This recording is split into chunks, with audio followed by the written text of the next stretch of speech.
Muito boa noite. Situação no Médio Oriente. Rússia e China reagem à morte do líder supremo iraniano aos 86 anos, na sequência dos ataques dos Estados Unidos e Israel.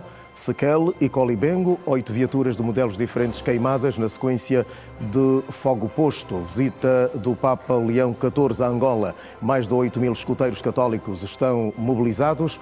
8º Congresso Ordinário da Organização da Mulher Angolana, secretária-geral da organização, é conhecida hoje.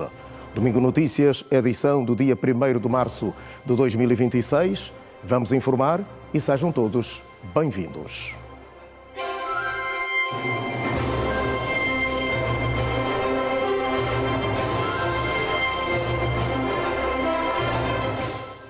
Os vossos renovados de muito boa noite, para si que está connosco outra vez. Começamos hoje com o que marca a atualidade fora de portas. A imprensa iraniana confirmou a morte do líder supremo Ali Khamenei na sequência dos ataques conjuntos dos Estados Unidos e Israel lançados neste sábado.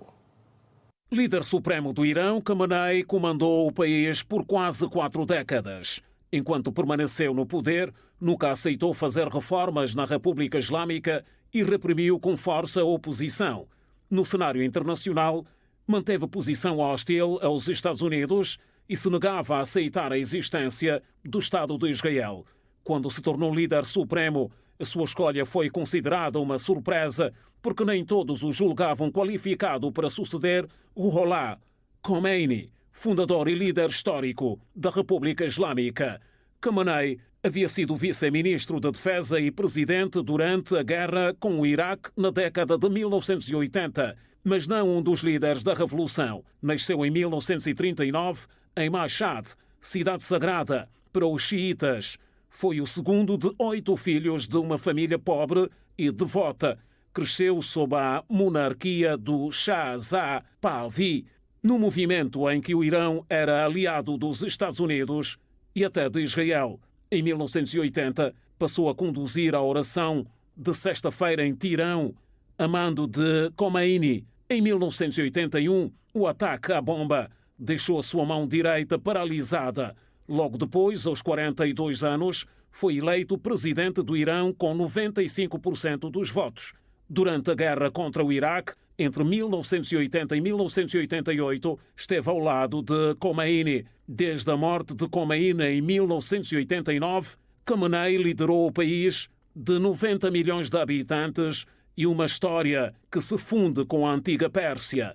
Khamenei acumulou as funções de líder político e religioso. Foi responsável pelas decisões estratégicas da nação, como as de política externa, segurança e forças armadas. Os Estados Unidos da América e Israel lançaram um grande ataque contra o Irão na manhã deste sábado. A ação resultou em 201 mortos e 747 feridos, segundo a imprensa iraniana.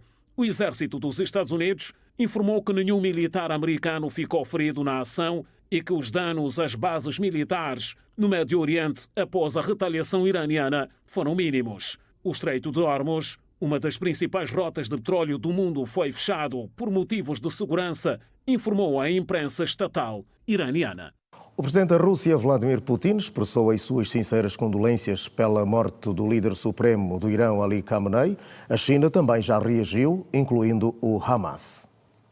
O Hamas condenou o crime que considera hediondo do ataque que matou Ayatollah Ali Khamenei, 86 anos, guia supremo iraniano e apoiante do movimento islamita palestiniano, enquanto o Hezbollah prometeu enfrentar a agressão israelita e norte-americana. O grupo armado Jihad Islâmica, aliado do Hamas, durante os 2 anos de guerra com Israel na faixa de Gaza, classificou a morte de Ali Khamenei como um crime de guerra cometido pelos Estados Unidos da América e por Israel. Já o Hezbollah garantiu que vai enfrentar a agressão norte-americana e israelita a Khamenei. O presidente da Rússia, Vladimir Putin, expressou as suas sinceras condolências pela morte do líder supremo do Irão, Ali Khamenei, tendo escrito o assassinato como uma violação cínica das normas internacionais. Numa carta enviada ao seu homólogo iraniano, Masoud Pezeshkian, Putin apresentou as suas sinceras condolências e pediu ainda que sejam transmitidas aos familiares e amigos do líder supremo, ao governo e a todo o povo do Irão. A China condenou também firmemente a morte do líder supremo iraniano e disse tratar-se de um atropelo dos objetivos e princípios da Carta das Nações Unidas e das normas fundamentais das relações internacionais. A China mostrou-se muito preocupada com a possibilidade de a situação do Médio Oriente ser empurrada para um abismo perigoso. O Papa Leão XIV apelou ao fim da espiral de violência no Médio Oriente após os ataques lançados pelos Estados Unidos e Israel contra o Irão. O Sumo Pontífice exortou as partes envolvidas a assumirem a responsabilidade moral de parar antes que a situação provoque uma fratura irreparável. Sublinhou que a estabilidade só pode ser construída através de um diálogo razoável, autêntico e responsável. As expectativas estão em alta no seio dos fiéis católicos em relação à visita do Papa Leão XIV ao nosso país. A comunidade cristã prepara uma digna recepção ao Sumo Pontífice, cuja chegada a Angola está prevista para o próximo dia 18 de abril. O Papa Leão XIV visitará Angola entre 18 e 21 de abril de 2026. A visita incluirá a cidade de Luanda, Mushima, Saurimo, e o Papa terá encontros com o presidente angolano, além de visitar o Santuário da Mushima e a província da Lunda Sul. Esta será a primeira visita do Papa Leão XIV ao continente africano, marcando um momento significativo para a Igreja Católica em Angola. Fiéis católicos da paróquia Obra de Maria estão expectantes com a vinda do Papa e falam dos preparativos para o momento da recepção. Como fiéis católicos, sentimos-nos muito agradecidos por tamanha graça e bênção, pois acolhemos a sua santidade em época festiva para todos nós. Estamos a falar de época de Páscoa, época em que a Igreja em si celebra a ressurreição daquilo que é o nosso Salvador. Então nos sentimos agraciados, nos sentimos muito lisonjeados por ser nesta época e por ser mais uma vez Angola abençoada com a visita da sua santidade, o Papa. Dessa vez, um novo Papa. Queremos acolhê-lo com maior gratidão, queremos acolher com maior ato de fé, queremos que seja em si para nós um ato de boa vontade, um ato de mais de espiritualidade e que consigamos aprofundar a nossa fé com a sua vinda cá no nosso país. Somos um povo, uma nação muito abençoada. Já tivemos aqui a visita de João Paulo II, Bento XVI e agora vamos ter a visita do Papa Leão. Para nós, enquanto católicos, é sempre uma oportunidade muito importante termos a visita do Papa aqui no nosso país. Primeiro porque renova a nossa fé, nos aproxima mais da Igreja e traz também para cada um de nós uma mensagem de fé, esperança e de amor. Para o Padre Denis, será uma honra e a visita de um Papa a um país traz sempre esperança aos povos. A visita de um Papa a um país traz sempre a esperança, sempre a palavra de consolo, a palavra de encorajamento para vencer as dificuldades, vencer os sofrimentos, superar tudo. Então, o nosso coração também se enche de fé para acolher o nosso Papa, né? Tenho certeza que vai ser uma experiência linda, maravilhosa e tocante em muitos corações. Nós já estamos nos preparando já faz um bom tempo e tenho certeza que vai ser marcante, né? Vai ser uma experiência memorável receber todos esses fiéis, Por isso que nós estamos montando toda uma estrutura de logística também para acolher todos os fiéis que virão de todas as localidades aqui do nosso país. Mais de 8.000 escuteiros estão mobilizados para a visita do Papa Leão XIV a Angola, que acontece entre os dias 18 e 21 de abril próximo. A informação foi avançada durante a reunião de dirigentes da Associação de Escuteiros Católicos de Angola, que teve lugar neste sábado. A Associação dos Escuteiros Católicos de Angola está a preparar a sua participação durante a visita do Papa Leão XIV a Angola, agendada para 18 a 21 de abril do ano em curso, tendo realizado neste sábado, para o efeito, uma reunião de dirigentes. O encontro juntou mais de 2.000 participantes de todo o país, entre direções de agrupamentos, coordenações diocesanas e assistentes das dioceses de Luanda, Cachito e Viana, em modo presencial, e a participação online das restantes dioceses. A Associação dos Escuteiros de Angola confirmou que estarão mobilizados para a visita do Sumo Pontífice cerca de 8.000 escuteiros que vão atuar antes, durante e depois da missão apostólica do Santo Padre, assegurando apoio no acolhimento, orientação de peregrinos, organização de espaço, gestão de fluxos e colaboração com as autoridades competentes em observância das regras de segurança e disciplina próprias de um evento de dimensão internacional. E vamos receber o terceiro Papa em Angola.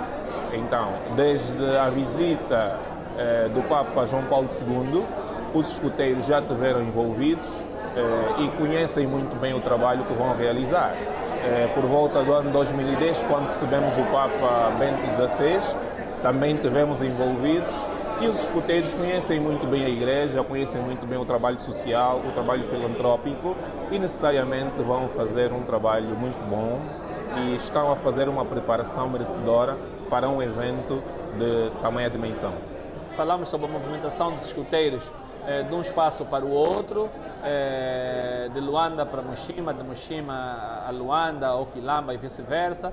Como é que as dioceses vão se movimentar de um lado para o outro, como é que vamos atender o grupo 4, que é o grupo que estará em Saurimo. Falamos dos locais onde poderão apanhar o comboio, dos locais de apanha do autocarro na diocese de Luena. Falamos da logística alimentar, como é que estaremos divididos a nível de logística alimentar. Também falamos sobre os assuntos mais ligados à saúde também, primeiros socorros, o tipo de alimentação a servir, a postura do próprio escuteiro, a identificação do próprio escuteiro, a identificação dos próprios padres. Falamos também sobre o comando do próprio evento. A organização escutista deve assegurar presença estruturada nos principais pontos de mobilização e circulação, com destaque para o Aeroporto Internacional 4 de Fevereiro, onde deverá fazer acolhimento e cordão de apoio, na Anunciatura Apostólica, no Quilamba durante a celebração e organização por setores, no Santuário da Mushima, onde deverá prestar apoio a peregrinos e fazer orientação em campo, e na Paróquia da Nossa Senhora de Fátima e em Saurimo, para a operação específica de apoio local e pastoral. Celebra-se hoje, o dia 1 de março, o Dia da Discriminação Zero. A data visa promover a igualdade e a justiça em todo o mundo. A nível de Luanda, o dia ficou marcado pela realização de atos de consciencialização dos munícipes que tiveram pela frente o Ministério da Ação Social, Família e Promoção da Mulher. O Dia da Discriminação Zero é uma data anual comemorada no primeiro dia de março pelas Nações Unidas e outras organizações internacionais. O objetivo do dia é promover a igualdade perante a lei. A data foi lançada em 2014. Entretanto, o Ministério da Ação Social, Família e Promoção da Mulher lançou a campanha no município da Camama, que decorrerá em todo o mês de março. O administrador municipal adjunto, Manuel Salvador, diz que Camama está a ser a capital da zero discriminação e tencionam consciencializar a população daquela circunscrição, sendo um ato refutável que que tende a crescer. Nós estamos hoje a celebrar o 1º de março, que é o Dia Internacional da Zero Discriminação, e o Masfamo escolhe o município da Camama para ser o palco central da realização deste ato a nível do nosso município. Para nós é de grande significado, uma vez que, como disse, Camama é a porta de entrada e de saída para os demais municípios da província de Luanda.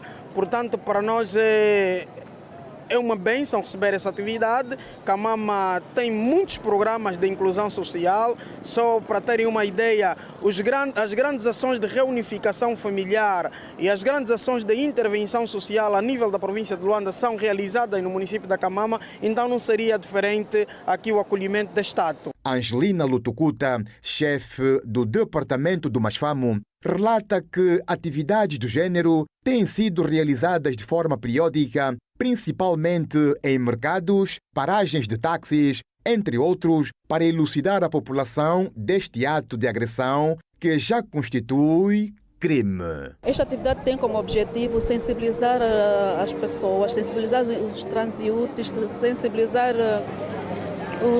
a população em geral sobre a não discriminação. Dizer a eles a importância da não discriminação, porque a discriminação gera violência, gera desarmonia, gera violência e cria famílias sem harmonia. Esse nosso ato de sensibilização ou abertura desta atividade não termina aqui, ela só começa. Começa aqui no município do Camama, o Masfamo fez a abertura do Dia Internacional da Zero Discriminação. E esta mesma atividade vai servir de réplica para os outros municípios, para as outras províncias, fazendo atividade de sensibilização. A sensibilização não vai ser feita apenas nas vias públicas, serão feitas também nas escolas, nos mercados e nas comunidades. O dia é um marco para a promoção da igualdade e do respeito a todas as pessoas, independentemente do sexo, género, religião, orientação sexual, cor da pele, doença, deficiência, profissão, etnia ou nacionalidade. Mais uma vez, o nosso muito boa noite. Avançamos agora para o nosso habitual Crossfire, com uma análise de alguns dos principais assuntos que marcaram a semana. Os nossos convidados de hoje são Mário Aragão, que é jurista e analista político. Muito boa noite, bem-vindo. Boa noite. E também Emília Gorete, que é analista para questões internacionais. Boa noite. Boa noite. Vamos começar hoje, portanto, por uma situação que está a fazer correr muita água por baixo da ponte, uma notícia que tem que ver com os ataques no Médio Oriente, portanto, os Estados Unidos e Israel, né, ao Irão, agora com a confirmação da morte do líder supremo iraniano, né? Gostaria de saber, e começo por si, Gorete, qual é o seu ponto de informação que nos pode avançar a propósito desta notícia que está a fazer-se correr pelo mundo? Nós estamos cada vez mais surpresos com o desenvolvimento dessa guerra, sobretudo porque já haviam negociações, já haviam alguns intensivos investimentos para que não se prolongasse esse processo de conflito no Médio Oriente, uma vez que o Irão faz parte daqueles países que não pode estar muito tempo por guerra, sobretudo pelo impacto que ele tem na economia mundial, porque na sua região está situado a maior via de comunicação ou de transporte de petróleo para o mundo. Deixar bem claro para as pessoas aí de casa quais serão os possíveis impactos deste conflito, sobretudo para países africanos ou para Angola, nesse caso, enquanto produtora de petróleo. Nós podemos fazer duas análises, onde, por um lado, pode haver, sim, o aumento de divisas para o país, pode claramente aumentar as receitas fiscais.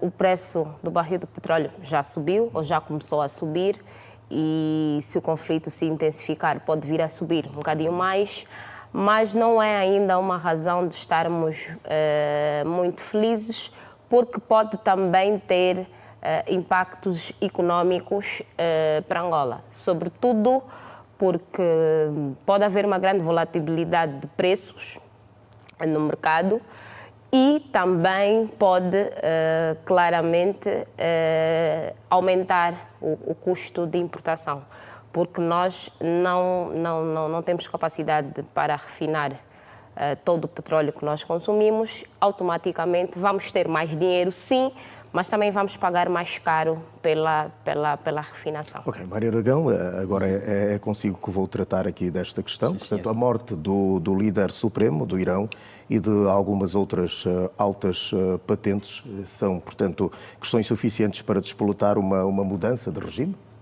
Boa noite, João. Boa noite, colega de painel. Boa noite, telespectador. Vou já à sua pergunta, mas o que muito me deixa entristecido é que nós estamos a ver e ouvir essas situações no Irão, mas as organizações nacionais das Nações Unidas ainda não se pronunciou. Eu penso que, e disse muito bem a minha colega, em termos econômicos, Angola poderá ter um fluxo financeiro muito elevado, mas não é ainda momento de batermos palma. Não é momento para batermos palma, porque o setor econômico e aqui o setor petrolífero auxilia cada dia que passa, mas é importante dizer que numa guerra ganham uns e perdem outros. É importante dizer que está-se a falar de guerra e guerra perde-se vida e não podemos aplaudir tendo em conta aquilo que pode ser a vantagem econômica para outros países, mas nós estamos a falar de perca de vidas. E perca de vidas, naturalmente, não pode se beneficiar o mundo econômico de qualquer Estado. Eu penso que Donald Trump e os outros Estados devem ter uma posição de paz, na medida em que, aliás, na sua tomada de posse, o presidente Donald Trump já dizia que a sua permanência será uma presidência muito turbulenta. Estamos a ver que sim, mas era importante que as Nações Unidas e outras organizações, como a União Africana, devem se posicionar, porque estamos num tempo em que o mundo já não pode desembocar para uma guerra e que, se nós continuarmos a assistir a essas invasões territoriais, naturalmente podemos já sonhar com uma terceira guerra mundial. Eu penso que de um lado está os Estados Unidos, do outro lado temos a guerra Rússia e Ucrânia, que também prefez por Samora não me atraiçou há 4 anos. Eu penso que é momento de o mundo apelar paz. E só com a paz é que nós vamos ter o crescimento e desenvolvimento dos nossos continentes. Agora, é importante que os países que derivam do petróleo possam ter a sua robustez e aproveitar desse clima que está a ocorrer no Israel. Embora nós criticamos veementemente que as guerras não podem ser um momento para que os países possam se beneficiar. Devemos apelar à paz e espero que as Nações Unidas possam se pronunciar. No Irão... Esse sucessor assumiu o papel de começar a conduzir as operações que vão surgir daqui para frente para contrapor as próprias ofensivas que está a receber. O Irão já fez alguns ataques, fez ataques a bases militares americanas nos países que estão na sua região. Esse é dos maiores perigos deste conflito em si, porque ao invés de atacar a principal força de ataque, nesse caso é os Estados Unidos da América, o Irão pode muito bem escolher atacar simplesmente os aliados americanos. E os aliados americanos são países que fazem parte da sua região.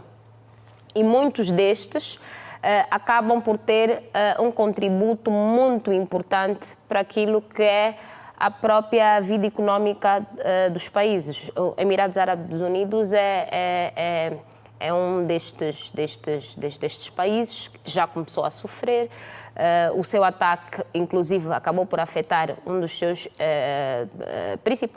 principais vias de negócios, que é o turismo em si, porque os hotéis já acabaram por ser atacados. Nós vamos vendo que apesar que o mundo hoje não é mais um mundo unipolar, onde os Estados Unidos da América é a única ou a principal nação do mundo, mas ainda detém muita influência sobre determinados países. Não acredito que este ataque pode provocar muito mais transtornos para a América do que ele podia imaginar quando começou a ofensiva, porque, primeiro, a nação americana não foi preparada para começar uma guerra agora. E países da dimensão dos Estados Unidos não podem, simplesmente por uma ofensiva, entrarem em guerra do dia para a noite. Não funciona desse jeito. E depois, os aliados americanos não estão muito de acordo neste processo, porque a maior parte dos seus aliados são europeus e a Europa vai passando por momentos difíceis, não só pela guerra da Rússia e da Ucrânia, mas também por aquilo que foram os desafios que a Covid-19 acabou por implementar naquelas nações, onde muitas delas acabaram por se tornar muito frágeis. E a essa altura não se recomenda que nenhum destes países acabe por entrar num conflito da dimensão que este conflito pode ganhar daqui para frente. Até essa nova liderança... O Papa Leão XIV apela mesmo à paz no Médio Oriente, não é? Na altura em que já houve até assinaturas de acordos, mas ainda assim despoleta mais este conflito. O Médio Oriente sempre foi uma região muito tensa e muito propensa para conflitos desta natureza. Pela capacidade econômica daqueles países, pela própria estrutura religiosa do país e pelos factos de muitas vezes eles acabarem por tomar algumas decisões um bocadinho extremistas. Preocupa-nos, sim, porque muitas vezes as ofensivas não são proporcionais. Como o meu colega do painel já acabou de dizer, são vidas humanas que vão se perdendo na medida que estes conflitos vão se prolongando. E depois vamos despoletar a um dos principais, que eu pelo menos considero um dos principais problemas atual, que é o aumento dos fluxos migratórios, o aumento de refugiados. As nações têm estado muito sensíveis para essa questão de refugiados, de imigrantes. Então, na medida que vão se prolongando estes conflitos, vão se produzindo novos refugiados para os países da região. E, nesse momento, os países não estão em condições para não só receber, mas como mantê-los nos seus territórios. Pois bem, Mário Aragão, já foi indicado, entretanto, um substituto para o Khamenei, não é? Será uma possibilidade, ou haverá alguma possibilidade do Irão estar-se a preparar para a vingança da morte do seu líder supremo? Eu penso que sim e penso que não. Eu penso que é melhor ficarmos no meio, mas é importante dizer que o Irão não está preparado para guerrear com os Estados Unidos, embora tem aliados, mas nós sabemos que os Estados Unidos é uma grande potência, embora também hoje em dia os países já estão a se autossustentar em termos militares, mas é importante dizermos que os Estados Unidos é superior militarmente que o Israel. E seria bom que este senhor que agora toma a alçada do Israel sentasse com Donald Trump e com aqueles que são os beligerantes deste mesmo conflito. Para quê? Porque eu primo muito pela paz. Só com a paz é que nós vamos ter um desenvolvimento deste mesmo país. Embora, e disse muito bem a colega, o Israel sempre teve esse índice de guerra, e que nos entristece, sendo que é um país que até é bíblico, mas penso eu que se continuar com o espírito de querer guerrear com os Estados Unidos e outros países aliados aos Estados Unidos, eu penso que o Israel poderá não ter o sucesso, o Irão, perdão, poderá não ter o sucesso desejado. Do Irão atacando as bases norte-americanas. Poderá não ter o desejo que se almeja, porque, querendo ou não, os Estados Unidos é uma grande potência. Sendo uma grande potência, nós estamos a ver a mediação que está a fazer com a Rússia e a Ucrânia, infelizmente que também tem estado a criar algum arrepio, mas eu penso que deve-se sentar. Está a querer dizer que se o Irão continuar a retalhar atacando as bases americanas na região de Israel, poderá despletar uma outra situação mais complicada neste conflito? Eu penso que sim, Pois acabou de dizer que os Estados Unidos é muito mais potente militarmente em relação o Irão pode escolher não atacar diretamente os Estados Unidos, mas vai atacar as bases e automaticamente as bases vão responder e vai virar um conflito na região. Não vai virar propriamente um conflito Israel, Irão, Estados Unidos. Vai ser um conflito Médio Oriente, um conflito no Médio Oriente. Exatamente. Embora, é importante que se diga e se planteie aqui, o Irão não tem capacidade militar para guerrear com os Estados Unidos. Era importante olhar as suas bases e olhar também naquilo que os Estados Unidos têm. Eu penso que sim. Pois, mas quais podem ser então as maiores ondas de choque para este conflito, olhando para a comunidade internacional? Portanto, eu penso que poderá ter transtornos muito graves e nós sabemos aquilo que é a posição do presidente Trump de querer subir certos impostos, querer retirar alguns direitos comerciais de vários países. Eu penso que Donald Trump poderá ter esta decisão nos próximos dias e se assim for, eu penso que poderá causar outros transtornos a nível mundial, porque querendo ou não ainda há países que não estão industrializados, há países que consomem produtos derivados da América e provavelmente poderá causar transtornos mundiais. E espero que não aconteça, espero que Donald Trump não tenha essa decisão, mas seria bom que a paz reinasse, ainda bem que o Papa apelou à paz, espero que o presidente Donald Trump e outros aliados possam ir de encontro àquilo que foi o apelo do Papa.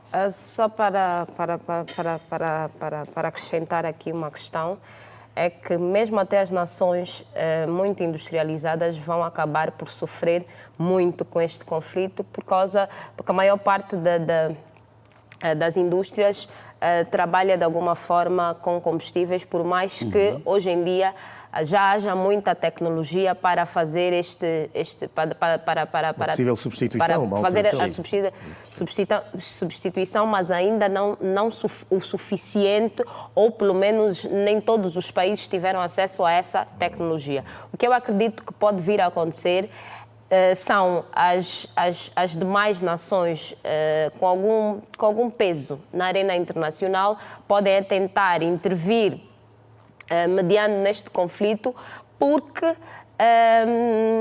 o despoletar ou o prolongamento deste conflito vai trazer consequências económicas enormes, sobretudo naquilo que é a influência do próprio petróleo em si, vai acabar por se incidir até em questões de produtos agrícolas, e eu não acredito que as outras nações vão fazer vista grossa a estes ataques. Então, pode sim acontecer das nações conversarem diretamente com os Estados Unidos para fazer aí uma contenção do conflito. Pois bem, vamos agora olhar para o 8º Congresso da OMA, continua a decorrer, ainda não chegou praticamente à sua finalização. Carlota Dias, portanto, teve, podemos assim dizer, uma caminhada isolada, não teve nenhuma concorrente ao seu lado.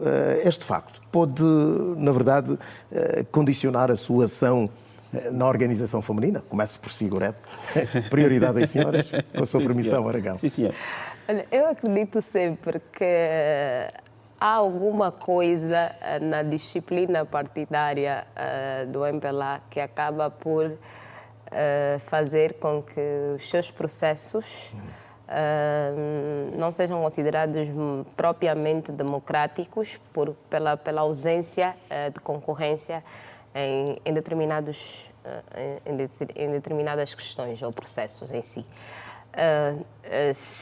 Não conhecemos histórias muito diferentes destas, então acredito que isso tem muito mais a ver com aquilo que é a disciplina partidária do MPLA em si. Aragão, pode tomar também da palavra. Sim, eu penso... Acredito que nesta altura poderá já estar a tomar a pasta maior, não é? Sim, eu penso que, João, o MPLA é daqueles partidos organizados e a OMA, o braço feminino ligado ao MPLA, está a realizar neste momento o seu 8º Congresso Ordinário, que foi com uma única candidata, que é a Carlota Dias. Mas eu penso que as candidaturas estavam abertas, houve três candidatas que foram submetidas ao Conselho Nacional, que é o Comitê Nacional da OMA. Dentre as três, 2 foram eleitas, que é a camarada Carlota e a camarada Emília também, que esta segunda foi retirar a sua candidatura. Eu penso que a camarada Carlota seguiu, o brio político teve a hombridade de orientar que a camarada Carlota seguisse a sua candidatura sem qualquer problema. Penso que as militantes da OMA tiveram a oportunidade de apresentar as suas candidaturas.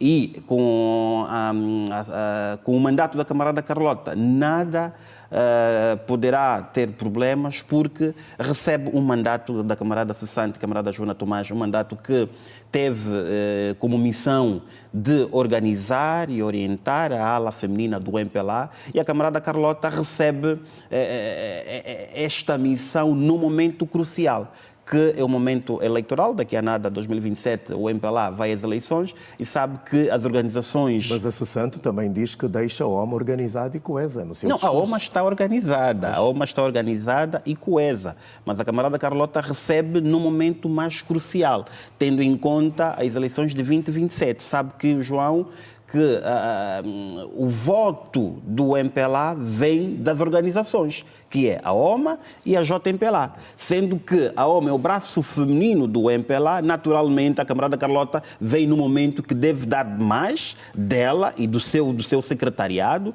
e dar sequência àquilo que foi o programa da camarada Joana Tomás, tendo em conta que só falta um ano para as eleições. Não acredito muito que poderá trazer o seu programa, mas nos próximos anos poderá fazer menção do seu programa. Eu penso que a camarada Carlota Dias é uma candidata e uma secretária agora eleita que tem trajetória. Foi militante da JMPLA, é militante do MPLA e agora assume então a pasta de secretária-geral da OMA. Numa altura que acaba já de receber a chave mesmo para tomar a liderança da organização feminina do partido MPLA. Vamos agora olhar para o Serviço de Investigação Criminal. 2 agentes desta instituição foram, portanto, apanhados em flagrante a testemunharem a favor de um cidadão guinense, né, que queria obter... Aqui a corrupção ativa e passiva. Qual é a sua gravidade já agora? Podemos assim... Portanto, os agentes incorrem num crime de falsificação, num crime de falsa testemunhas, que poderão ser criminalizadas, embora é preciso aqui sublinhar o princípio da presunção de inocência, sendo que só podemos dizer que os cidadãos tiveram culpa deste ato quando houver uma decisão transitada em julgado, falo de uma decisão judicial, mas é preciso que nós termos em conta que os agentes da Polícia Nacional, os agentes do Serviço de Investigação Criminal, são os primeiros guardião do nosso Estado. Se quem está a guardar a nossa República quer vender a nossa República, é muito perigoso.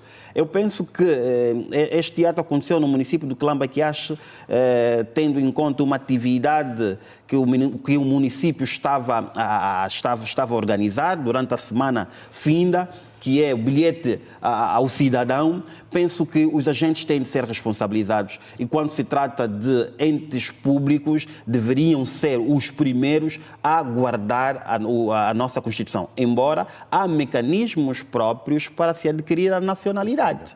Não se pode ter o bilhete de forma esforçada. É importante que os cidadãos estrangeiros saibam que Angola não fecha a ninguém. Angola dá oportunidade a todos, mas desde que este cidadão cumpra os requisitos legais para a obtenção da nacionalidade, que é mediante uma exposição, ou o Ministério da Justiça, a Assembleia Nacional, ou o Presidente da República. Então são esses entes que tratam dessa matéria. Eu penso que tiveram mal os agentes do SIC, e ainda bem que o Sr. Ministro do Interior, a semana passada, também fez menção a esta situação e disse claramente que estes cidadãos serão responsabilizados disciplinarmente e judicial. Vamos aguardar, embora vamos aguardar o desfecho, embora devemos aqui plantar o princípio da presunção de inocência.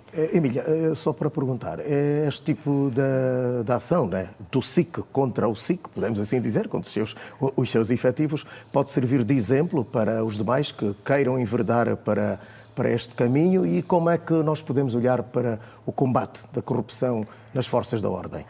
Não só deve, como acredito que servirá de exemplo.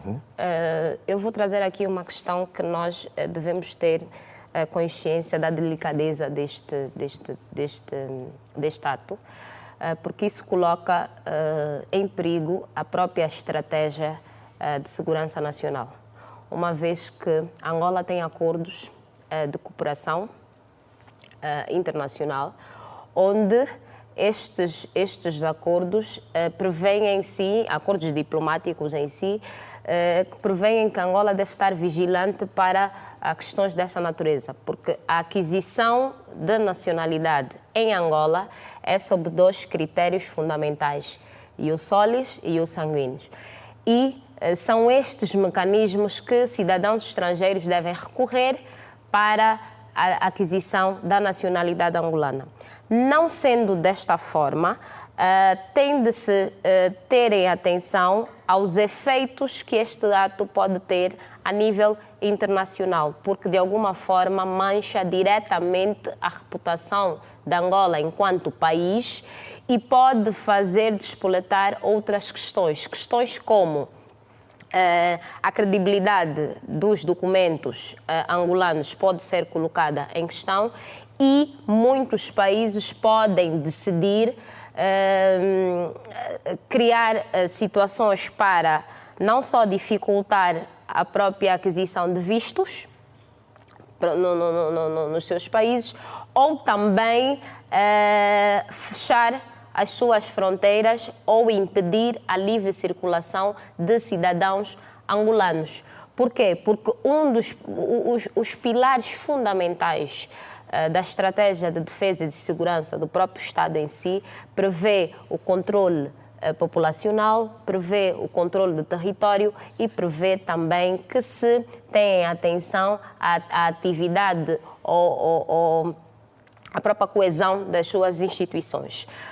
Quando há estes desvios de órgãos, sobretudo de um órgão que devia auxiliar o Estado a combater esses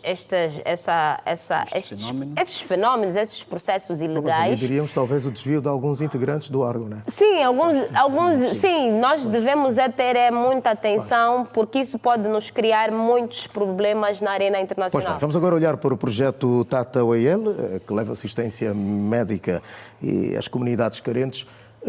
Aragão, estes projetos, que impacto, que benefício trazem para as comunidades?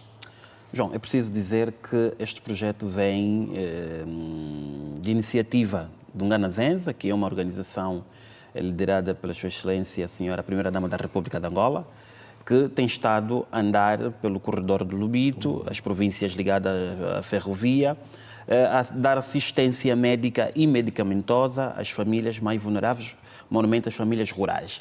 É importante dizer que este é um projeto que vem alinhado de acordo com aquilo que é o artigo 21 da nossa Constituição da República de Angola, que fala ou narra claramente as tarefas fundamentais do Estado. Embora venha essa atividade de uma organização privada, mas aquilo que é a visão do presidente Lourenço, que nos seus 2 mandatos está a privilegiar o setor da saúde, penso que esta organização Ngana Zenza tem estado a fazer o seu papel. Porque, querendo ou não, temos que admitir que a zona rural são as zonas que carecem de saúde, são as zonas que carecem de hospitais, quer de nível municipal, quer de nível provincial ou de nível nacional. Portanto, eu penso que é um projeto que o Ngana Zenza com esse logo Tata, leva a essas famílias rurais para poder dar assistência médica e medicamentosa para poder suprir as primeiras necessidades. Eu penso que é de uma iniciativa louvável. Esperemos nós, em entrevista, a senhora primeira-dama da República dizia que é importante que outros empresários pudessem abraçar a mesma causa. E era importante que não se ficasse só nessas províncias ligadas ao corredor, que é o Ambo, o Bié e o Mochico Leste, mora numa Tressóa, mas também viesse... Fosse por outros pontos de Angola. Viesse também por outros pontos. O que é que tem a dizer a propósito? Isso muito rapidamente. O que me chama a atenção nesse projeto é muito mais a sua intenção em reconhecer que não há unidades hospitalares suficientes, sobretudo nestas regiões, e que há todo um trabalho virado para o próprio desenvolvimento, não só de infraestruturas, mas de todas as pessoas que estão na circunscrição de um dos nossos, ou do nosso principal projeto de desenvolvimento, que é o Corredor do Vinho. Obrigado, Emília Goreto. Obrigado ao Mário Aragão pela vossa presença aqui. Estivemos, portanto, a fazer análise de alguns pontos, questões pontuais que vão ocorrendo ao nível do país e do mundo. Desejo continuação de bom domingo. Obrigado, Conto João. com vocês em próximas oportunidades. Obrigado, João. Obrigado. Boa noite. Boa noite. Portanto, vamos agora avançar com a informação do encerramento hoje do 8º Congresso Ordinário da Organização da Mulher Angolana, OMA, que deve eleger a futura secretária-geral da organização. Sabermos se Carlota Dias já foi, entretanto, nomeada ou não. Para juntar-se a nós e completar esta informação, temos a Cristovina Bunga. Cristovina Bunga, muito boa noite. Quais são as notas que trazes? A OMA já tem a nova secretária-geral? Boa noite.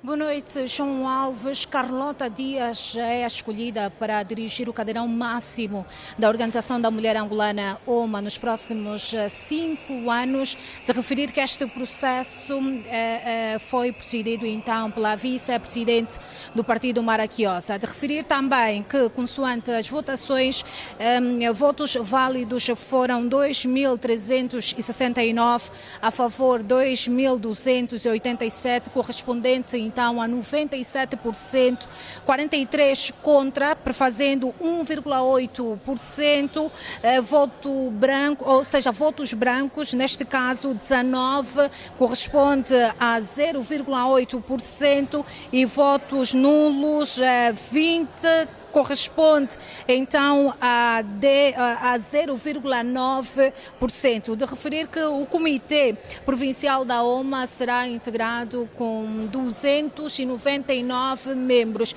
Neste momento ainda decorre esta cerimónia solene, que marca então a OMA. De referir que na sala se fazem presente a vice-presidente da República, Esperança da Costa, em companhia também da então cessante presidente da Casa das Leis, Carolina Cerqueira, e outros membros do Birro Político. Aqui o desenvolvimento de outras informações que serão presididas durante ainda este evento, lhe daremos a ver nos próximos serviços noticiosos da Rede Girassol. Vamos ter dentro de alguns minutos o pronunciamento da então secretária-geral atual da Organização das Mulheres Angolanas. Imagens de Miguel Suame, Cristovina Bunga, a partir do Centro de Convenções de Talatona.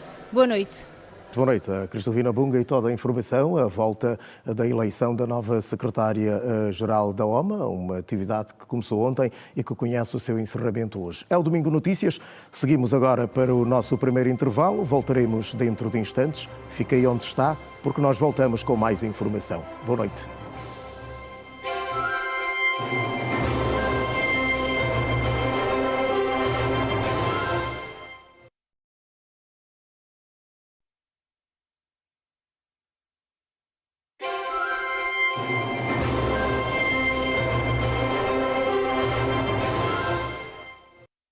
Mais uma vez, ao nosso muito boa noite. Estamos de volta com informação e desta feita com desporto. A Seleção Nacional Masculina de Basquetebol de Angola defronta neste momento o Mali, em partida da terceira e última jornada do grupo D da segunda janela de apuramento para o Mundial de Basquetebol que acontece em Alexandria, Egito.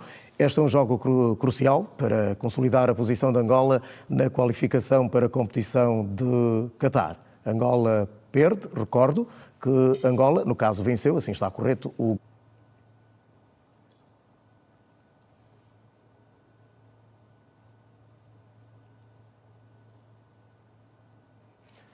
Avançamos agora para outra informação. Petro de Luanda reforçou a liderança da Liga Unitel Girabola após a goleada por 4-1 sobre o Sagrada Esperança no jogo de cartaz da 16ª jornada, disputado no Estádio Nacional 11 de novembro.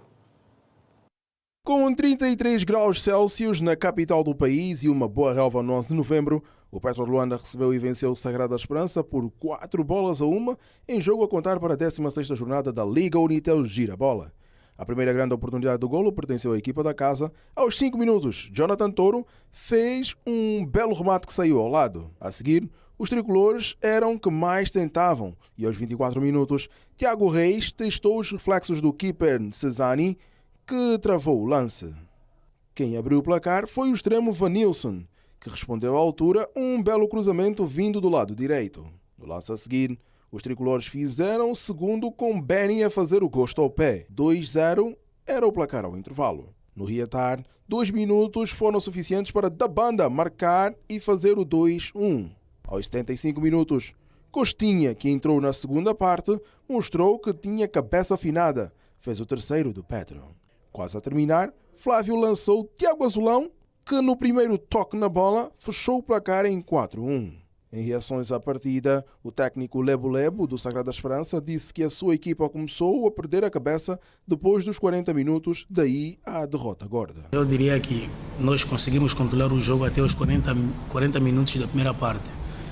E nós trabalhamos, estudamos bem o adversário e trabalhamos ao longo da semana e conversamos com nossos atletas aquilo que seria o jogo, das dificuldades que a gente ia encontrar.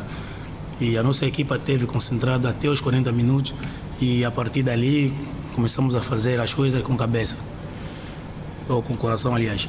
E perdemos 2 bolas no meio campo e acho que essas 2 perdas de bola é que ditou já os resultados. Já o treinador do Petro de Luanda, Flávio Amado, mostrou uma bela partida e disse ainda que poderia ser mais gorda esta vantagem. Foi uma boa prestação. Por tudo o que nós fizemos na primeira parte, eu poderia pensar que poderíamos até fazer mais golos do que os 4 que fizemos, porque tivemos uma primeira parte que logo nos primeiros 10, 15 minutos falhamos muitas oportunidades e o Sagrada, neste momento, nem sequer um remate tinha feito a nossa baliza. Então, também bem verdade que os 2 primeiros golos que fizemos aos minuto 40 foi de muita importância para a nossa equipa, para nós entrarmos na segunda parte um bocadinho mais concentrados e infelizmente não foi assim, sofremos logo um golo, não é a primeira vez, precisamos trabalhar essa reentrada na segunda parte mentalmente os nossos jogadores para ver se não volta a acontecer. Vitória tricolor por 4-1, que foge cada vez mais na liderança do Girabola. Flávio Amado, à frente do Petro de Luanda, e a dar aqui vitórias para os petrolíferos, mas vamos deixar o retângulo de futebol para irmos para a bola o cesto e comigo está o Wilson Manel. Muito boa noite, Wilson, bem-vindo aqui ao nosso programa da noite, no caso do Girassol Domingo Notícias, para falarmos um bocadinho do basquetebol. A seleção nacional está neste momento a jogar frente ao Mali, mas já vem de 2 jogos, portanto, durante os dias passados, e um deles é a mesma vitória frente ao Egito. Sim, boa noite, João Alves, para os espectadores. Dizer que Angola venceu o jogo contra a Uganda, foi um jogo bem conseguido, porque a todos os níveis começamos por vencer desde o primeiro quarto até o último, apesar da boa entrada da equipa do Uganda no terceiro quarto, mas conseguimos manter o jogo e no final fomos nós quem vencemos, cumprimos com o objetivo. Sexta-feira foi praticamente um dia de folga. Voltamos a jogar sábado com a equipa da casa, que é o Egito, equipa anfitriã. Foi um jogo muito difícil, mas conseguimos manter a mesma toada que passou por vencer o segundo jogo na casa, apesar de ser o adversário, mas conseguimos vencer o jogo, que é muito importante nessa fase, nessas janelas, é importante amealhar pontos. E a 1000 pontos não só perder, porque quem perde também tem um ponto. Então, é importante os 2 pontos de vitória.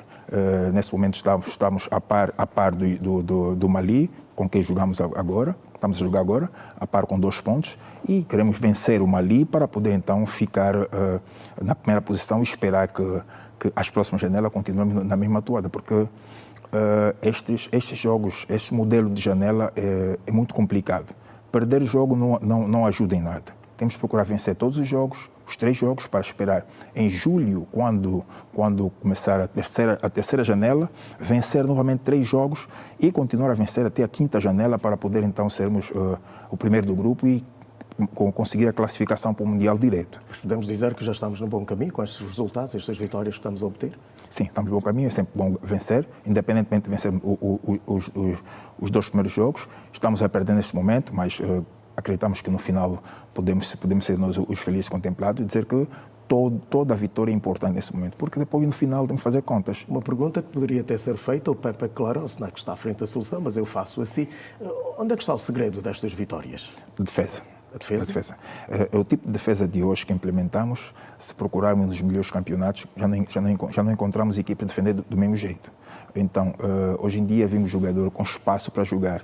E nós, o tipo de defesa que implementamos, não dá espaço ao jogador para jogar. O jogador que vem, por exemplo, da Europa, que joga na NBA, gosta de espaço para poder jogar, não consegue. Mas ele põe a bola ao chão, nós temos 2 jogadores. E a pressão defensiva acaba por inibir a vontade do adversário. E desta feita, o treinador fez um scouting bom, de como começamos, como é que ganhávamos, e para o Afrobasket implementou para poder então ajudou a conseguir a vitória no Afrobasket. Dizer que nesse momento, se olharmos as seleções, somos a única seleção que defende desse jeito. E esse tipo de defesa acaba por nos ajudar muito. Não somos muito bons. Nesse momento não temos um jogo brilhante para o ataque. Não temos um ataque brilhante, como tínhamos, por exemplo, jogadores brilhantes, sem desprimor aos que estão aí, por exemplo, falar do Carlos Moraes, do Olímpio Cipriano, Miguel Lutonda e outro. Não temos praticamente um lindo fio de jogo no ataque, mas defensivamente conseguimos recuperar a mística e com isso temos grandes referências no nosso basquetebol e até alguns deles jogam fora do país, mas o Chile Dundão continua a ser uma referência nestas partidas que ultimamente a nossa seleção tem vindo a participar. Sim, tem sido o jogador que mais marca na seleção. Ontem, por exemplo, contra o Egito, conseguiu um duplo-duplo, né? Dizer que marcou 29 pontos, que é muito bom, e o Bruno também tem estado a ajudar muito bem. Ontem chegou, foi a primeira partida do Bruno, porque o Bruno não conseguiu fazer a primeira partida, que foi contra o Uganda, porque saía de um jogo.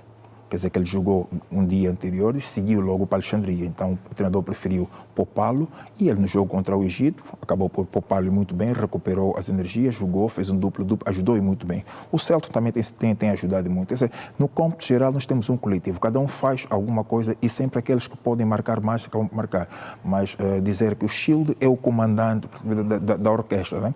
Dizer que tudo isso porque o coletivo permite. Os jogadores não é individualista. Se olhar, ele fez... estava à beira, no primeiro jogo, estava à beira de um triplo-duplo. Seria inédito, seria o segundo na fase de qualificação para o Mundial. Quer dizer mas conseguiu bater o recorde, foi o jogador que conseguiu 10 assistências na fase de apuramento mundial. Significa que está em alta um jogador. Não vamos olhar pela altura, vamos olhar pelo que ele faz, o que é mais importante. Quer dizer que, contudo, temos equipa. Mesmo que perdemos hoje, que é o que não queremos, ainda teremos esperança para poder vencer os próximos jogos. Wilson, muito obrigado por estares aqui connosco e analisar aqui o basquetebol angolano e não só. Conto consigo em próximas oportunidades. Continuação de bom domingo. Obrigado. Okay. Agora avançamos com outras informações. 8 viaturas de modelos diferentes foram incendiadas no município do Sequel, na província de Colibengo, na sequência de atos de fogo posto. O acusado é confesso e trata-se de um catador de lixo da zona. O jovem de 27 anos de idade diz que fazia tudo sob efeito de drogas. É isto que tem acontecido no município do Sequel. Nós estamos propriamente no Bloco 2, onde no passado dia 26 de fevereiro esta viatura pegou fogo.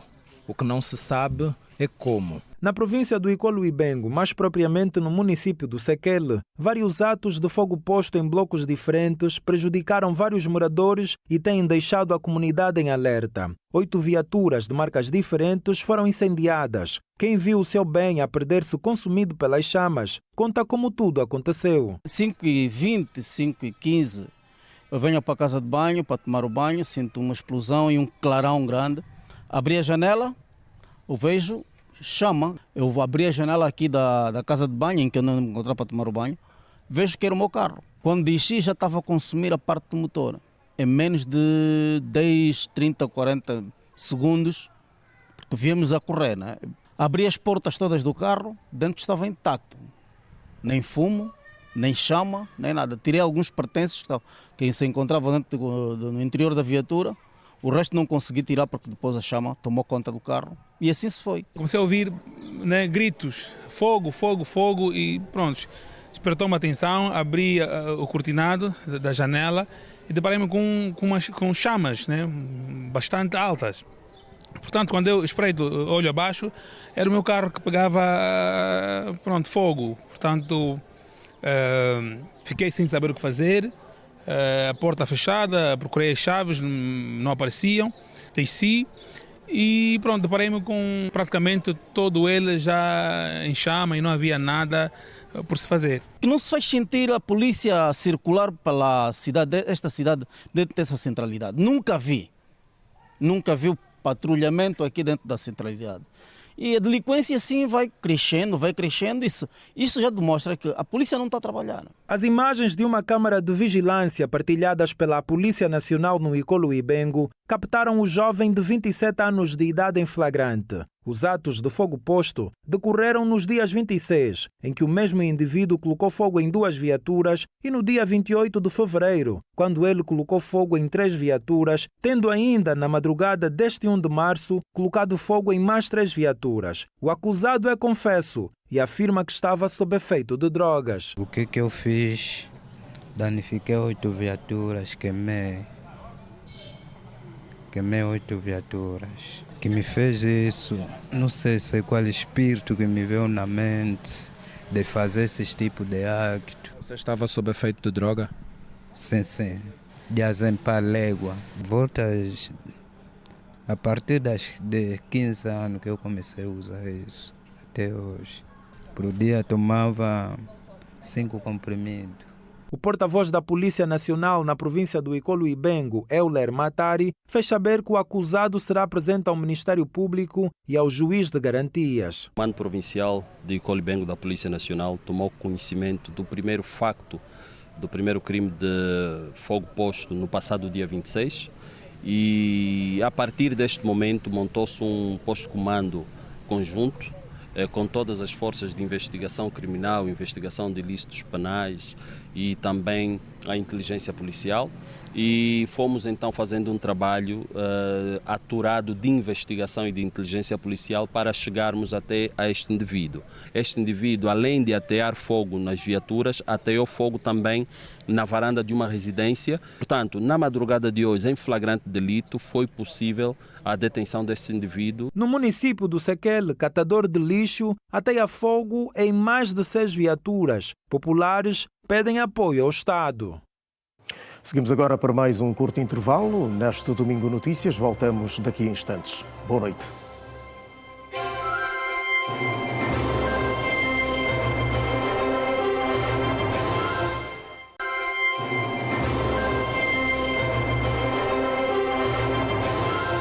Mais uma vez, o nosso muito boa noite. Dizer que mais de 1000 jovens de todo o país participam no 3º Acampamento Nacional de Caminheiros, que decorre na Huila. O evento, também chamado de Rover Nacional, é promovido pela Associação de Escuteiros de Angola.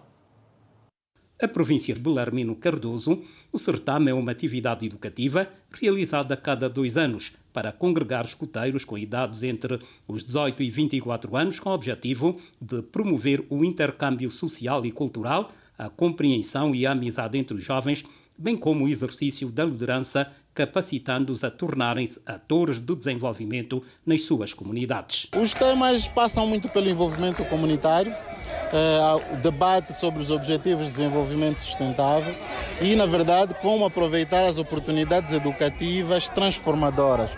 Como é que os jovens de hoje podem desempenhar um papel ativo, construtivo nas suas... Vamos agora acompanhar o discurso da nova secretária-geral da OMA, Carlota Dias, depois da sua indicação para o cadeirão máximo da Organização Feminina do MPLA.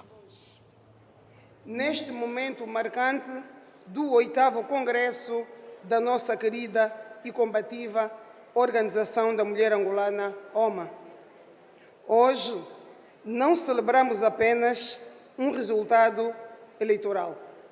Celebramos a vitalidade da nossa organização, a maturidade democrática do nosso processo interno e, sobretudo, a força transformadora da mulher angolana. Recebo esta confiança com humildade e honestidade. Sei que este voto não representa um privilégio, representa uma missão, representa um compromisso, representa o sentimento de partilha, representa uma enorme responsabilidade, uma missão que assumo com plena consciência do legado que herdo, dos desafios que enfrentamos e das expectativas legítimas que recaem sobre a nossa nova liderança. Volto a sublinhar, camaradas, que esta eleição não é minha, é nossa. Viva a mulher angolana! Viva a OMA! Porque a minha candidatura nasceu do contacto direto com as bases, do ouvir atento às mulheres, do sentir profundo das suas dificuldades, das suas aspirações e da sua força. Por esta razão, a partir desta tribuna, reafirmo que esta vitória é nossa. Esta vitória é do amor e da solidariedade da mulher angolana.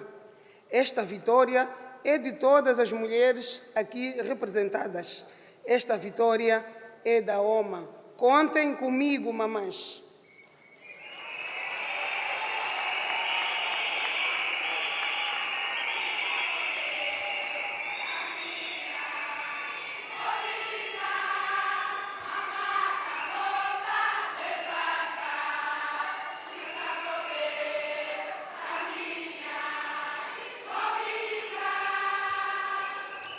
Digníssimas camaradas, permita-me que preste homenagem às mulheres que nos antecederam, àquelas que, em tempos difíceis, ergueram a bandeira da emancipação feminina, enfrentaram preconceitos, lutaram contra injustiças e abriram caminhos para que hoje pudéssemos estar aqui.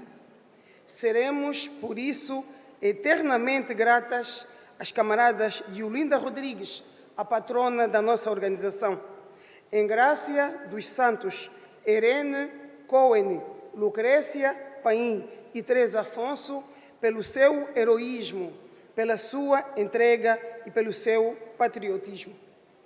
Não será demais lembrar, camaradas, que amanhã, dia 2 de março, consagrado como o Dia da Mulher Angolana, em sua homenagem, essas valorosas combatentes completam exatamente 60 anos desde o seu trágico desaparecimento físico, tal como retratava a emocionante peça teatral que presenciamos ontem. Peço, por este facto, um minuto de silêncio.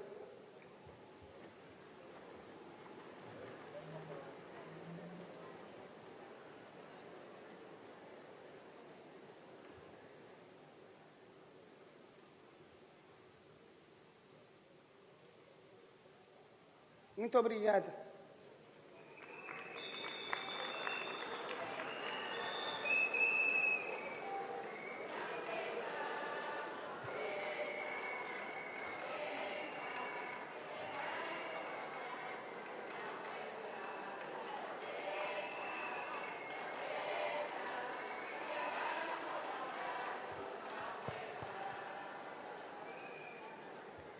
Também quero, mais uma vez, prestar a nossa homenagem à camarada Josefina Gomes, cuja merecida honra foi feita ontem, mas também à memória da camarada Irmelinda Luiza, uma militante do MPLA e da nossa Organização da Mulher Angolana, que perdeu a vida no dia 15 de fevereiro do corrente ano, na província do Ambo, vítima de violência e de intolerância política. Pedimos às autoridades competentes que este bárbaro crime não fique impune, que sejam responsabilizados de forma exemplar os seus autores.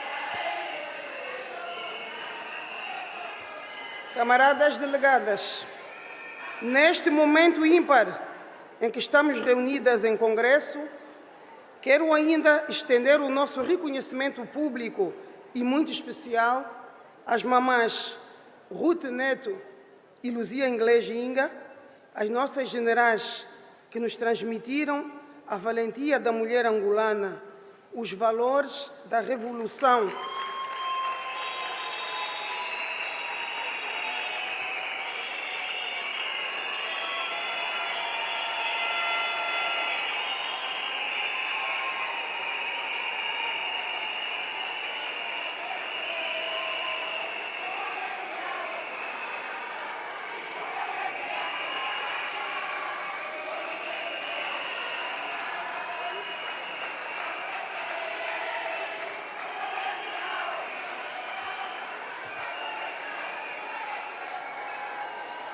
do amor à pátria, da unidade, da missão e da visão da nossa organização e do nosso glorioso MPLA.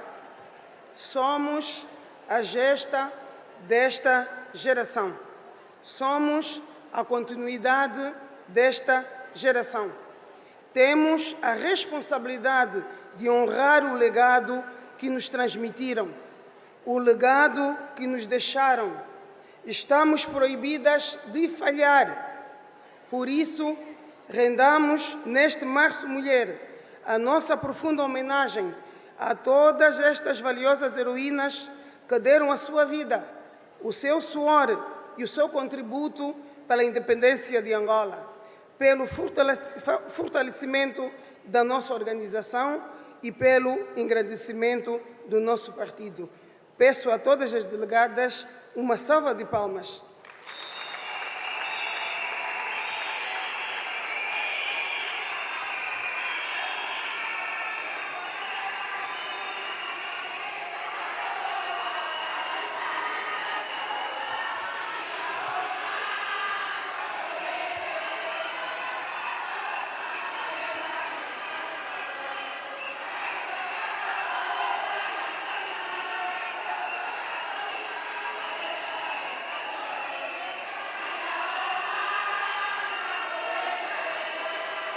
Camaradas delegadas, a história da OMA confunde-se com a própria história da afirmação da mulher angolana. Como disse o nosso líder, o camarada presidente João Lourenço, na cerimônia de abertura deste 8º Congresso, e eu cito, a OMA não é apenas uma organização de massas do partido, é um dos seus pilares históricos e estruturantes. Fim de citação. Desde os tempos da luta de libertação nacional até os desafios da reconstrução e do desenvolvimento, as mulheres estiveram sempre na linha de frente, como combatentes, educadoras, cuidadoras, mobilizadoras e líderes. Com efeito, honramos todas aquelas que fizeram da coragem o seu instrumento e da esperança o seu compromisso. Em consequência, permita-me que abra um parêntese para agradecer profundamente à camarada Joana Tomás e toda a direção cessante da OMA pelo apoio que nos foi concedido durante esta trajetória. Sem o vosso apoio, não teria sido possível percorrer as 21 províncias em 15 dias. Estivemos no Bengo e Colibengo, estivemos em Benguela, estivemos no Cuito, província do Bié, estivemos em Cabinda, estivemos no Cuito Cuanavale, província do Quando, estivemos em Dalatando, província do Kwanza Norte, estivemos no Sumbi, província do Kwanza Sul, estivemos em Menongue, província do Cubango, estivemos no Cunene, estivemos em Catete e Colibengo, estivemos em Luanda, onde iniciamos a 10 de fevereiro, estivemos no Dundo, província da Lunda Norte, estivemos em Saurimo, província da Lunda Sul, estivemos no Ambo, estivemos no Lubango, província da Huila, estivemos em Malange, estivemos em Luena, província do Mochico, estivemos no Luau, província do Mochico Leste, estivemos em Moçambiques, província do Namibe, estivemos no Ige e estivemos em Baza Congo, província do Zaire.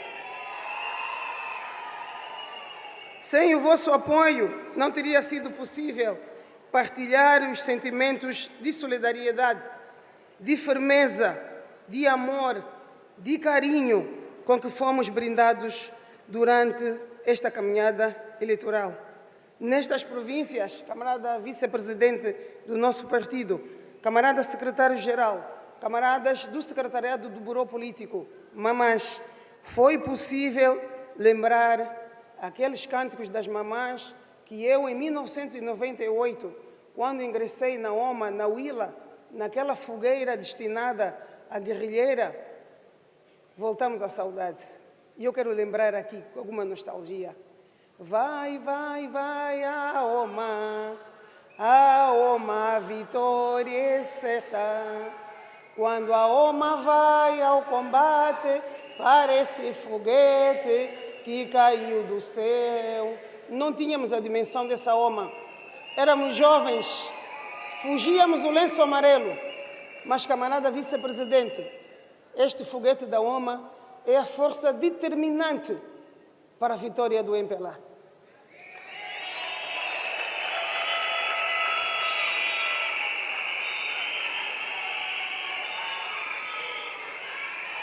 A dedicação, o empenho e o estímulo que recebemos da camarada Joana Tomás e de toda a direção cessante mostraram a nossa cumplicidade, a nossa união e a nossa coesão em continuar a fazer da OMA a organização feminina mais forte de África e uma das maiores e melhores do mundo.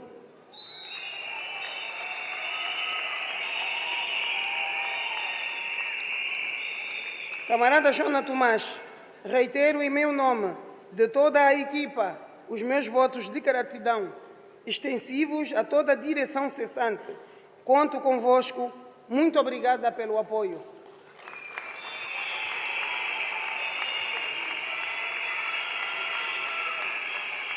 E este apoio vai continuar, porque nós continuamos juntas. Porque a OMA não tem descanso, camaradas. A OMA não tem descanso, camaradas. A OMA não tem descanso, camarada. Elas trabalham para o povo.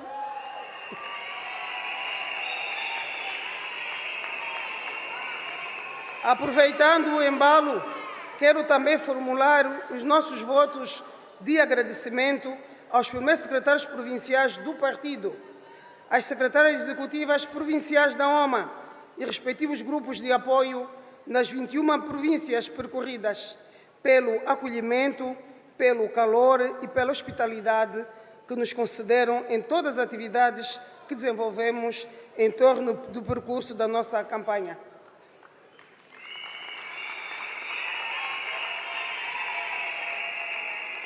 O vosso apoio foi fundamental para que fosse possível levar a cabo e com êxito o nosso trabalho. Muito, muito obrigada.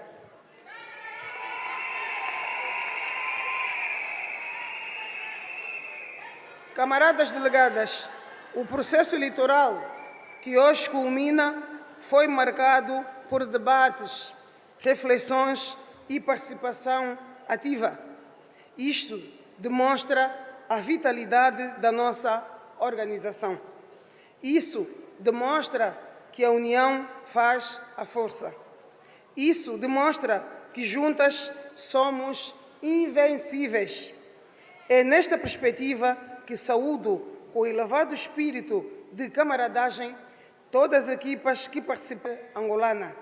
O nosso maior desafio não é a diferença de opiniões. O nosso maior desafio é transformar a nossa diversidade em energia coletiva para agir.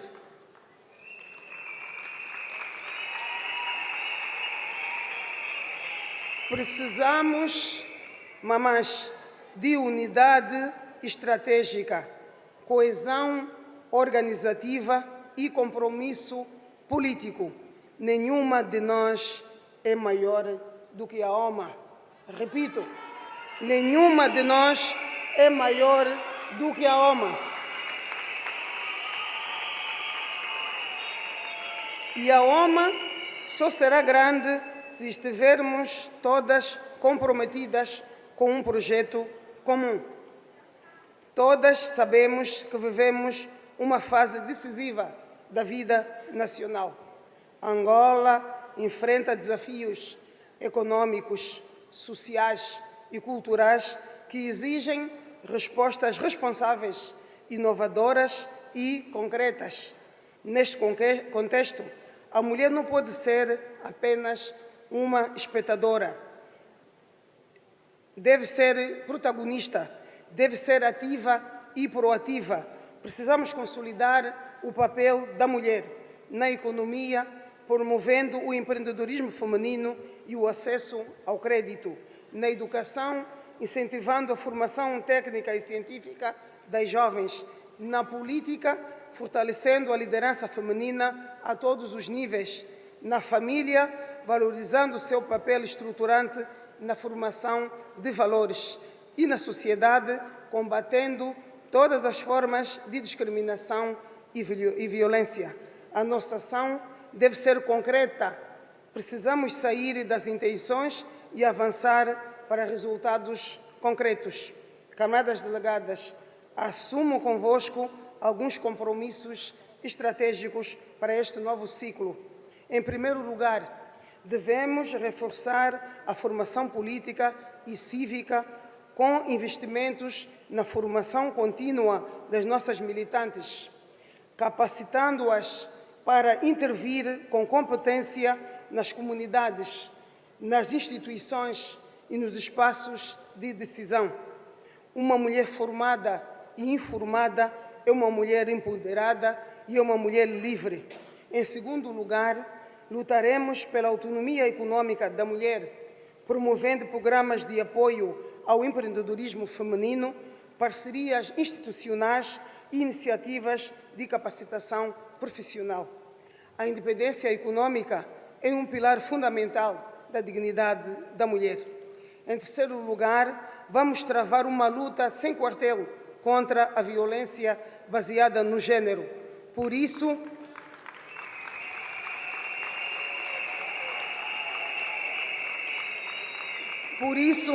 reforçaremos as ações de sensibilização, denúncia e apoio às vítimas. A violência contra a mulher não é um problema privado, é uma questão social que exige resposta coletiva reforçada.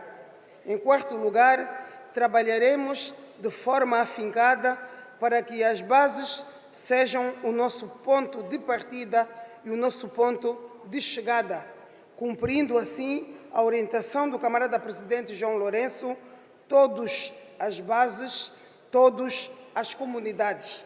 Repito, todos as bases, todos às comunidades. Vamos voltar às nossas secções da OMA, mamães. A OMA deve estar onde a mulher está, nos bairros, nas aldeias, nas escolas, nos mercados, nas igrejas, nas cooperativas. Queremos uma organização próxima, presente e atuante. Em quinto lugar, daremos uma atenção especial às jovens, preparando uma nova geração de líderes conscientes, preparadas e comprometidas com os valores da organização, conscientes do papel da mulher na sociedade. Prezadas camaradas, vivemos numa era de transformação digital e comunicação acelerada. A OMA precisa acompanhar essa evolução.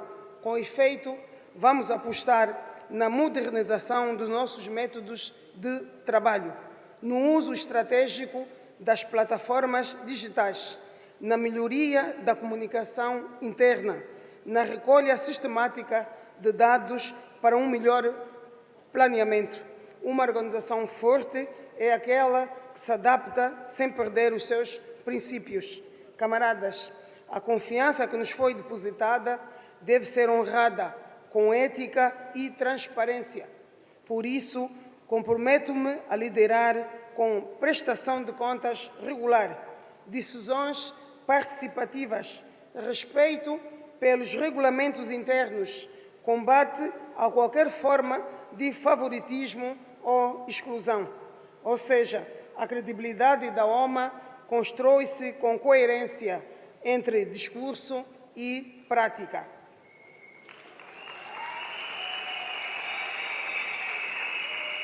Camaradas, chegadas aqui, quero agradecer profundamente às delegadas que viajaram longas distâncias, que participaram nos debates, que contribuíram com ideias e propostas. Vocês são a expressão viva da democracia interna da nossa organização. Vocês são o símbolo vivo da força da mulher. Vocês merecem uma salva de palmas.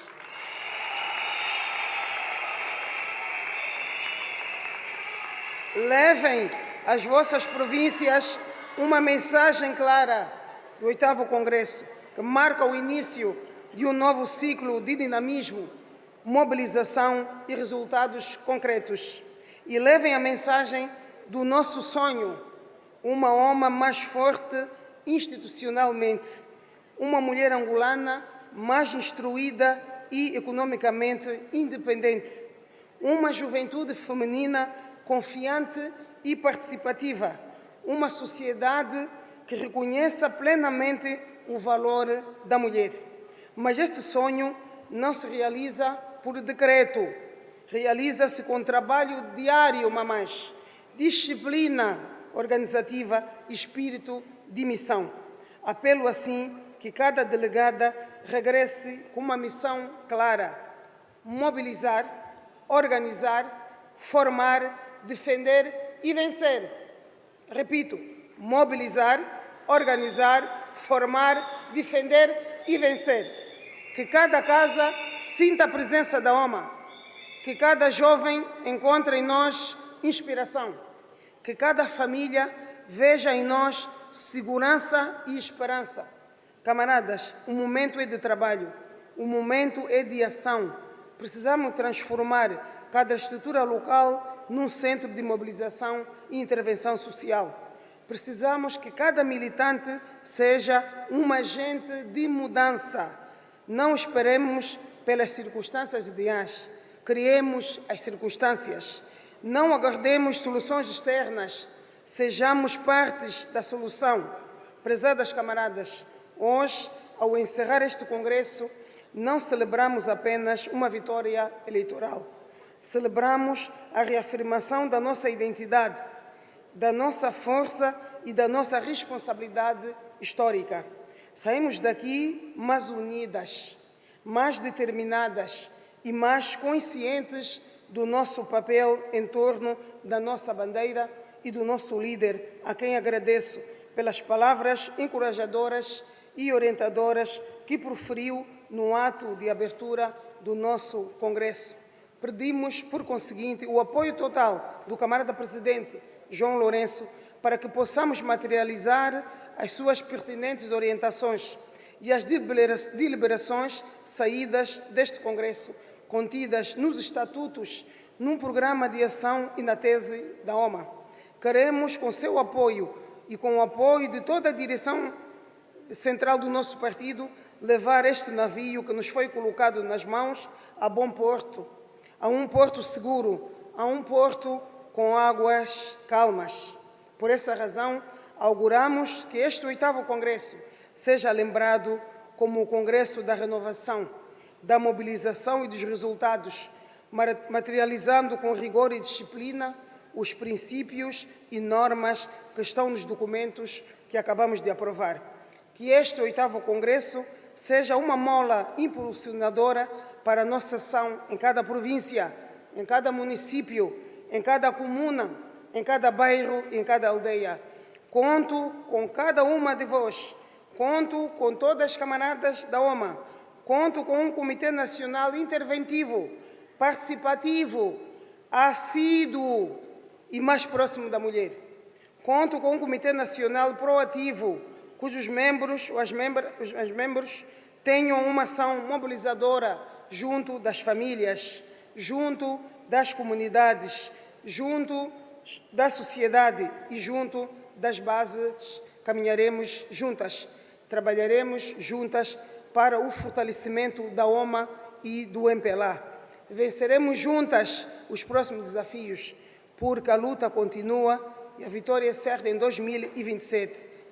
Mulheres angolanas! Mulheres angolanas!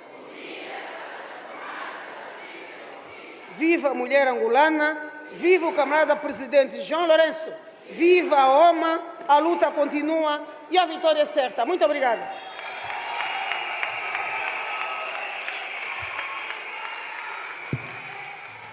Carlota Dias é a nova secretária-geral da Organização da Mulher Angolana, OMA. Termina assim o Domingo Notícias. Obrigado pela atenção dispensada. Desejamos a todos votos de continuação de bom resto de domingo e até à próxima. Boa noite.